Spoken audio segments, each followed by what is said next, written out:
U.S.-run Islamic fundamentalist terrorist forces, their dedication, the rights they have won for people in Afghanistan, and the warning that if they pull out, there'll be total disaster, mayhem, they must stay and win. Unfortunately, they were right about that too. When they did pull out, it was a total disaster. The U.S.-backed forces tore the places to shreds. So terrible that the population even welcomed the Taliban when they came in. So yes, those arguments can always be given. The Germans could have argued, if they'd had the force, that they didn't, that they could have won the war, the Second World War. I mean, the question is not, can you win? The question is, should you be there? You say, in talking about Afghanistan, sure, the Russians could have won if they had, could have tolerated the level of violence. What are you saying about Iraq? Do you feel the same way? It depends what you mean by win. The United States certainly has the capacity to wipe the country out. I mean, there's no question about that. If that's winning, yeah, you could win. In terms of the goals that the United States attempted to achieve, the U.S. government, not the United States, to install a client regime which would be obedient to the United States, which would permit military bases, which would allow U.S. and British corporations to control the energy resources and so on. In terms of achieving that goal, I don't know if they can achieve that. But that they could destroy the country is beyond question. We're talking to Noam Chomsky and Howard Zinn on this Patriots' Day that's celebrated in Massachusetts. We're in Boston, Massachusetts, and we'll be back with them in a minute. I will not go down under the ground because someone tells me that death's coming round. I will not carry myself down to die. If I die, let me die with my head held high. Let me die in my footsteps before I'll go down under the ground. There's been rumors of wars that have been. The meaning of life has been lost in the wind.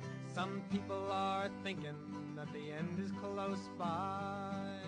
Instead of learning to live, they are learning to die. Let me die in my footsteps before I go down under the ground. Well, I don't know if I'm smart, but I think I can see when someone is pulling the wool over me. And if there's a war and death comes around, let me die on this earth, for I'll die underground. Let me die in my footsteps before I go down under the ground. Let me die in my footsteps. Happy Trauman, Blind Boy Grunt, Bob Dylan. This is Democracy Now!, democracynow.org, The War and Peace Report. I'm Amy Goodman. We're broadcasting on over 500 stations around the country on Pacifica and NPR, Low Power FM, college and community radio stations, on public access TV stations and PBS TV stations, and on both TV satellite networks, on Dish Network Channel 9415, Free Speech TV, 9410, Link TV, and on DirecTV Channel 375. And we're video and audio podcasting at democracynow.org. And our headlines are also available in Spanish, in transcript and audio form for radio stations. Take about 150 stations around the world are taking those headlines. As we continue today talking about the state of the world with two of the leading dissidents here in this country, Howard Zinn, legendary historian, author of many books, A People's History of the United States, as well his latest is A Power Governments Cannot Suppress. We're also joined by Noam Chomsky. Noam Chomsky, linguist at Massachusetts Institute of Technology.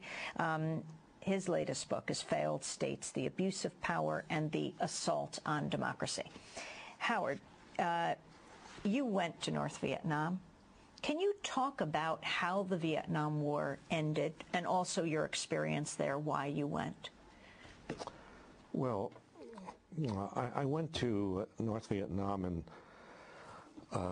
early 1968 with Father Daniel Berrigan, and the two of us went actually at the request of the North Vietnamese government, who were going to release the first 3 airmen prisoners, American flyers who were in prison in North Vietnam, and the North Vietnamese wanted to release them during the Tet holiday, also the Tet offensive, sort of as a gesture, I suppose a goodwill gesture, and they asked for representatives of the American peace movement, and so Daniel Berrigan and I went to Hanoi for that reason. And of course, it was an educational experience for us. Noam was talking about, in response to your question about victory and winning, and the question is, of course, why should we win if winning means destroying a country?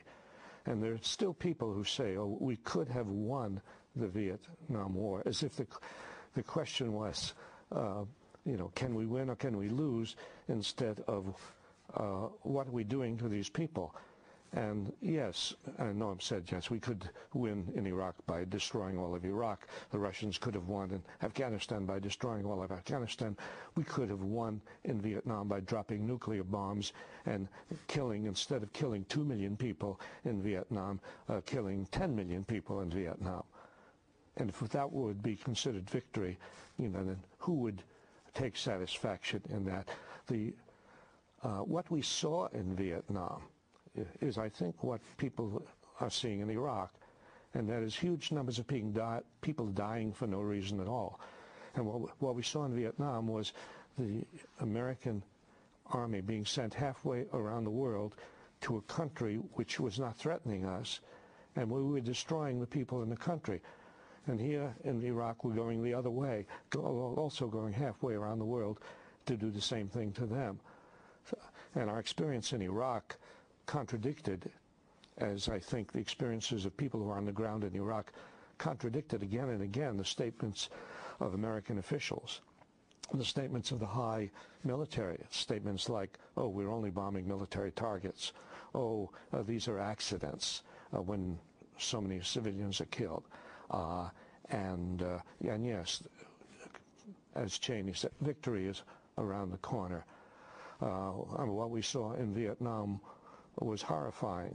And obviously it was horrifying even to GIs in Vietnam, because they began to come back from Vietnam and to oppose the war and to form Vietnam Veterans Against the War. So, you know, we saw villages as far away from any military target as you can imagine, absolutely destroyed, and children killed and their graves still fresh by American jet planes coming over in the middle of the night. You know, when I hear them talk about John McCain as a hero, I say to myself, well, yes, he was a prisoner, and prisoners are maltreated and everywhere, and this is terrible. But John McCain, like the other American flyers, what were they doing? They were bombing defenseless people. And so, yes, Vietnam is something that, by the way, is still not taught very well in American schools. I spoke to a group of people in an advanced history class not long ago, 100 kids, asked them, how many people here have heard of the My Lai massacre? No hand was raised. We are not teaching Vietnam. If we were teaching the history of Vietnam as it should be taught, then the American people from the start would have opposed the war, instead of waiting 3 or 4 years for a majority of the American people to declare their opposition to the war. Noam Chomsky, you went to Cambodia after the bombing. I went to Laos and North Vietnam. When and why? 2 years after Howard, early 1970. I spent a week in Laos, a very moving week. I happened to be in Laos right after the CIA mercenary army had cleared out about 30,000 people from the plain of jars in northern Laos, where they had been subjected to what was then the most fierce bombing in human history. It was succeeded shortly after by Cambodia. These are poor peasant society,